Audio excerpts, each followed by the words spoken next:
Alright guys, welcome back to the Capri Hair Care Salon. This is week 4 of our series of Restore My Mom's Hair Without Doing a Big Chop. And today, the focus of today's video is going to be on breakage. So first we're going to start and ask her if she has any questions about her hair and what she experienced during the week. And then after that, we're going to get into breakage and questions that I received and misconceptions and errors that people are doing in their wash day routine. So did you have any questions? And we're going to start off this video with deep conditioning first, using Capri Hair Care's deep conditioner, and we're going to ask her if she has any questions. So do you have any questions? I don't necessarily have questions, but my week has been, because it was so hot, we had a heat wave up here. So each day was above 95, and I felt like it dried my hair out sooner, like the sun dried my hair out sooner than it normally does. I did kind of figure out how to replenish it. I think last week I had mentioned when I tried to replenish it, it didn't really work effectively. It kind of made it more frizzy. But this week I kind of just re-spritzed my hair with water and then did the same thing that you do, added a little moisturizer, added a little flaxseed gel, and it was like back to new. So I was excited about that. But yeah, that was kind of like my week. How often did you re-moisturize? Was that every day? No, that was just in the once in the middle of the week. So once you re-moisturized? Yes. Okay, and that she has high porosity hair is pretty. Oh, I grabbed the wrong product. Because she has high porosity hair, that's kind of like normal, because high porosity hair loses moisture really fast. So that's perfectly nothing wrong with that. I'm glad that you were able to figure that out. So sometimes, it takes a month of trying different things, seeing how your hair reacts, and getting that good baseline for what is normal and what isn't. So did you have any questions? Was this week better than last week? This week was better than last week as far as the product that we put in and used and the way that the style stayed. Yes. Okay, and did you have any questions? I had no questions for this week so far. Okay, so if there's no questions, we can get right into the material of today's video, which is breakage, because it's something that so many people struggle with. I did a poll about like what the biggest, like if you could stop one issue, or what's your biggest issue, and 95% of people said breakage. So I want to start off with a question that I got, which was, what is the best oil for stopping breakage? And it brought up a point that a lot of people put too much trust and confidence and I guess ability in oil. Oil is really just a helping tool. It really can't do too much on its own. Like when we're talking about stopping breakage, that's not something that you really look to an oil for or look to an oil to do. The process of stopping breakage is much more complex than that, and it really all depends on what is causing your hair to break off. So there's mechanical breakage, there is structural, well, more so damage, structural damage, mechanical damage caused by dryness, things like that. So when it comes to that, that's like a routine change, a product change, because it could be from dryness, it could be the way you're handling your hair. So oil, when it comes to breakage, would really just assist with helping you seal in moisture, if that's something that oil does for you. Not everybody has to use an oil to seal in moisture, but if you were to use an oil to stop breakage, that's what the role would be. It wouldn't be you're gonna get an oil that's gonna stop breakage all by itself. So the first thing that you need to do is kind of diagnose yourself and see what is causing the breakage. Is it because you're being aggressive? Like, what does your breakage even look like? I know one thing that's really common is people get like these spots in the middle of their hair that are shorter than all the other pieces, and that is usually breakage caused by tension from doing ponytails all the time. So if it's something like that, then you need to switch up your hairstyles. Your ponytails can't be so tight. And that's one thing. So you really have to identify what is causing the breakage. If there's anything you're working on in your hair, I would not look to an oil first. I would look to an oil last, especially even like when you're talking about hair growth. All the oil is going to do I'm not saying that hair growth oils don't work, but the primary thing when you're doing scalp massages is getting blood flow to your scalp.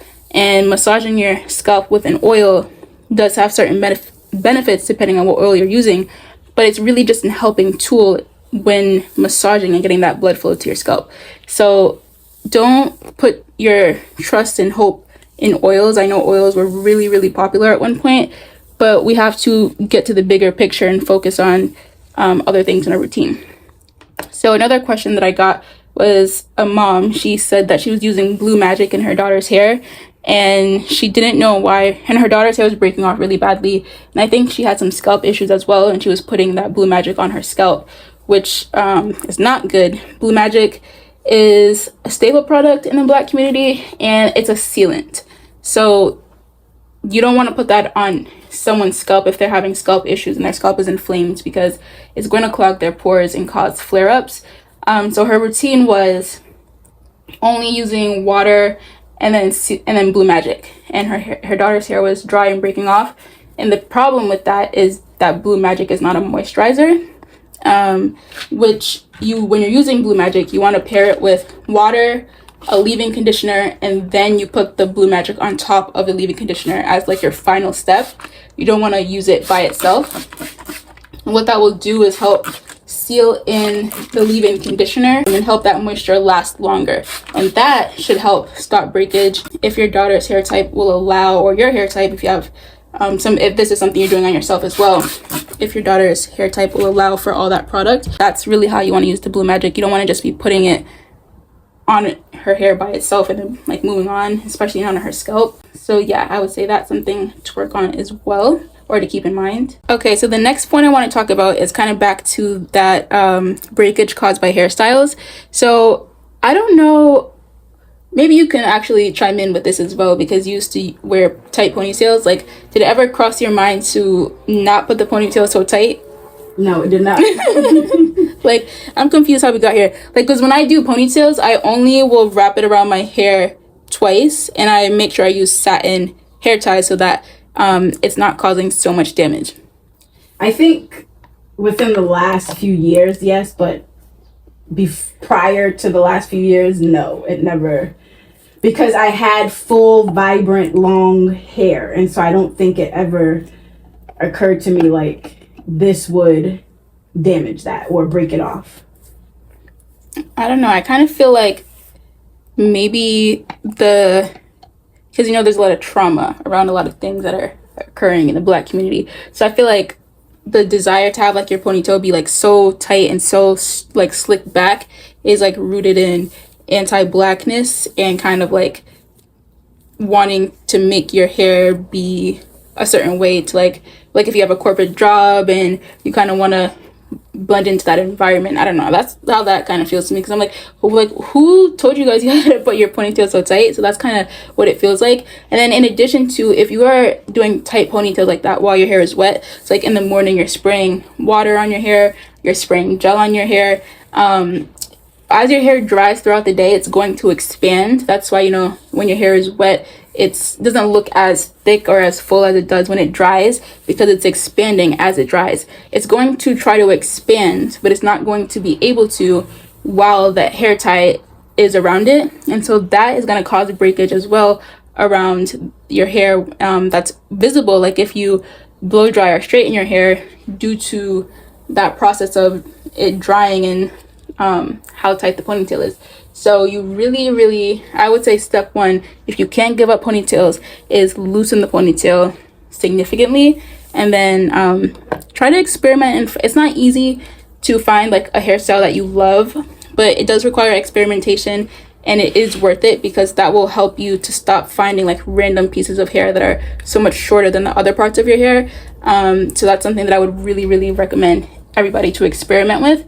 And let's say you're wearing your hair like in a loose state, like if you're wearing wash and goes, and wash and goes don't cause you single strand knots and you don't notice a lot of breakage, you can like always wear a wash and go. But if you're doing ponytails and braids and twists, you have to be really careful about your parts, switching them up, and then making sure it's not too tight, because it'll cause thinning, breakage, and your hair won't be as full over time. So now she's gonna rinse this deep conditioner out, and we will be back to continue this conversation. Okay guys, we are back to finish the wash and go, and we're using Capri's leave-in conditioner as well as flaxseed gel for this wash and go. And so I wanted to talk about breakage that's caused by styling. A lot of people experience shorter strands of hair around this middle area, and even have breakage to the point where they know. I saw one person ask me, they had breakage in their hair and they know they needed to big chop, but because of how long it took them to grow their hair, they did not want to big chop, because it's like it took them years to get to a certain length and they just don't want to get rid of all that length. So what should they do? And that's kind of like what this whole series is about, because as you can see here, she has breakage in the middle of her hair, in this middle section, and we're not going to big chop because not everybody wants to go down that path, and you really don't need to. So the plan here is to have a consistent routine and make sure that we're keeping our hair moisturized and doing any treatments that need to be done, whether that's protein treatments, deep conditioning, and we're trimming every about like 6 to 8 weeks with our hair. So if you are in a situation where your hair is broken, damaged, and you don't want a big chop, I would say what you need to do is, one, become consistent in your routine and focusing on moisture. So that could look like, well, your routine, you want to make sure that you are washing, I would say at least once a week. Like if you really want to transform your hair and get to a healthy, optimal state, I would say once a week. Sometimes once every 2 weeks works really well as well. And then after you're doing once a week, that'll help you with moisture, because a lot of times breakage is a side effect of dryness. And so once you are able to get consistent with your shampooing and your wash days, you will see great improvements with how your hair holds moisture. It's really important that you use moisturizing products. So with this series and just in general, we're using Capri's deep conditioner after she shampoos, and the great thing about that deep conditioner is honey is the second ingredient, which is amazing. You don't see that too often, and honey helps your hair hold on to water longer. It's great for moisture retention and just adding a boost of moisture to your hair, so that already if you're starting your wash day off with that deep conditioner, you're gonna have a better time retaining moisture during the week. And then we are using Capri's leave-in conditioner, which is formulated a lot differently than other leave-in conditioners. Most moisturizers that you find in the market are at least 80% water, and so the whole idea with moisturizing your hair is that the process of moisturizing your hair happens when you have water in your hair, which is hydration, and then you seal that water in, which is moisturizing. And so if your moisturizing product is 80% water, it's not going to be effective at keeping water in your hair. You need something that's still water based, because that's still like the true essence of hydration and moisture, but you need something that's not like watered down, because then your hair is not going to stay moisturized. So that's really important for reversing dryness, for getting to healthy hair, for stopping breakage. You want to make sure that your hair 4 or 5 days into the week is still moisturized, because if you're busy and you don't have time to constantly re-moisturize your hair is just going to go without moisture. So it's nice to have a product that helps you retain moisture, so that's not something that you have to constantly do and remember to do. And then the other aspect that's really important for reducing breakage is the hairstyles that you choose. So I think we were talking about doing a twist out maybe one of the weeks, and she said that she didn't believe that I could do a good twist out on her hair. So, but I think that I have the tools and what it takes to do that.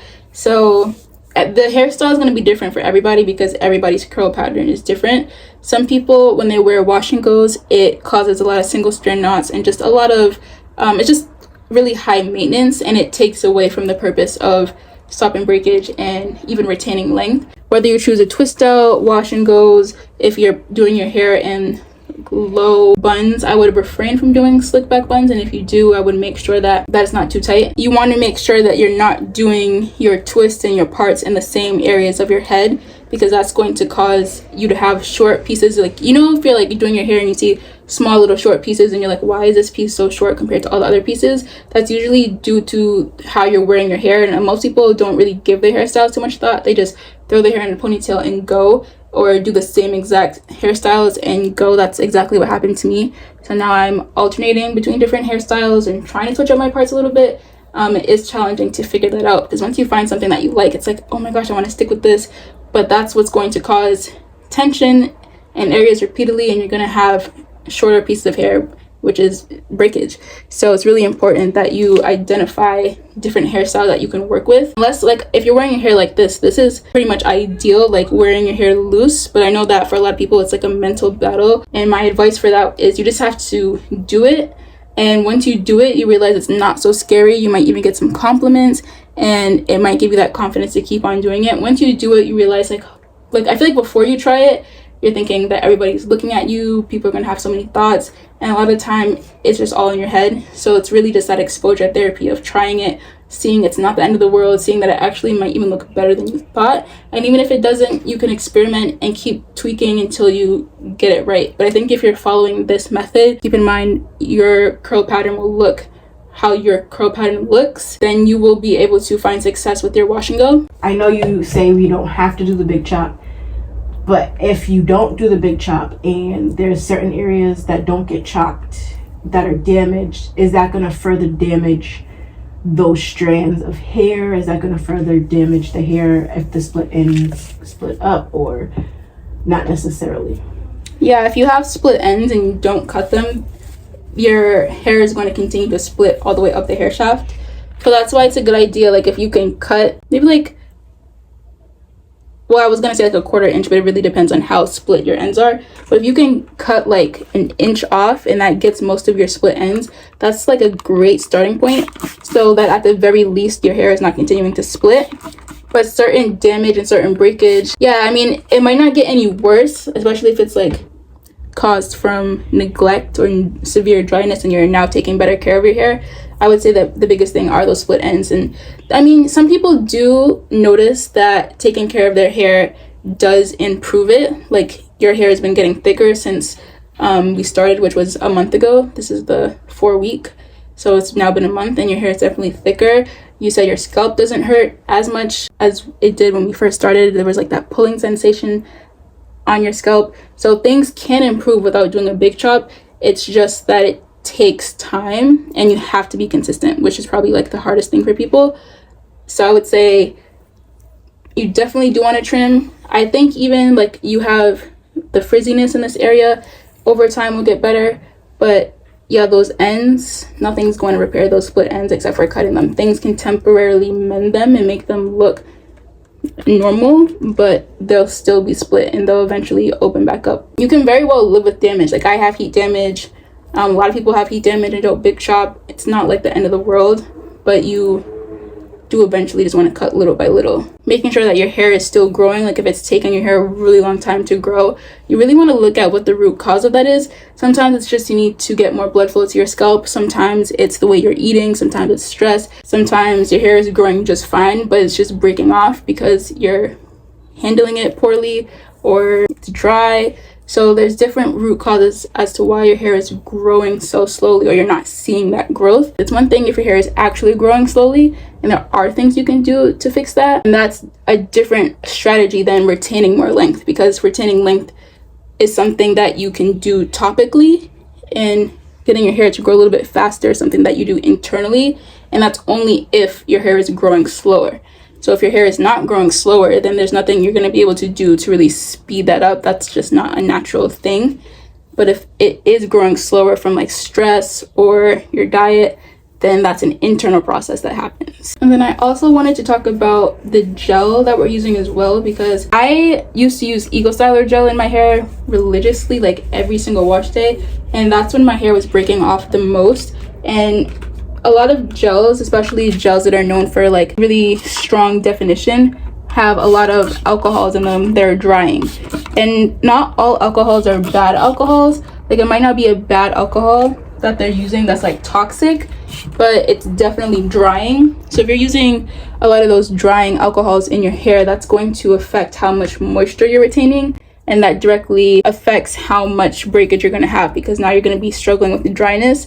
So using a flaxseed gel like this one really helps with moisture retention as well. Flaxseed gel is already naturally moisturizing, and then in here we have marshmallow root, peppermint leaf, honey again, olive oil. So it really helps with retaining moisture during the week, and paired with the leave-in conditioner, you're really going to make sure that you're not experiencing breakage due to dryness. At least I feel like aside from that, the moisture, everything else is pretty much in your control. It's in the way you're handling your hair, the way, like how you're eating, even what you eat. Like if you're not eating enough protein, your hair could be growing weak out of your scalp, and that can definitely affect breakage as well. So just keep that in mind. Like breakage is such a complex topic, and you really have to identify where or what is causing your breakage if you're gonna properly fix it. And stay away from oil if you're not pairing it with something else like a scalp massage or a moisturizer. You don't want to just be putting oil in and on your hair for no reason and not having it be like with a helper. Like, you know, a leave-in conditioner is a helper, the scalp massage is the helper. Oil is not like a standalone magic fix for anything. You do get a pretty good hold of flaxseed gel, but it's not a strong gel like Eco Styler gel, but it's still effective for definition and making your curls pop. I feel like Eco wasn't that strong, is not that strong either sometimes. I feel like there are stronger, but I don't, again, like you always say, the alcohol aspect of it, so I try not to use it. But if it's like a really hot day and I have to have the window down, then I will, because it's the wind blowing on the hair messes up easier. But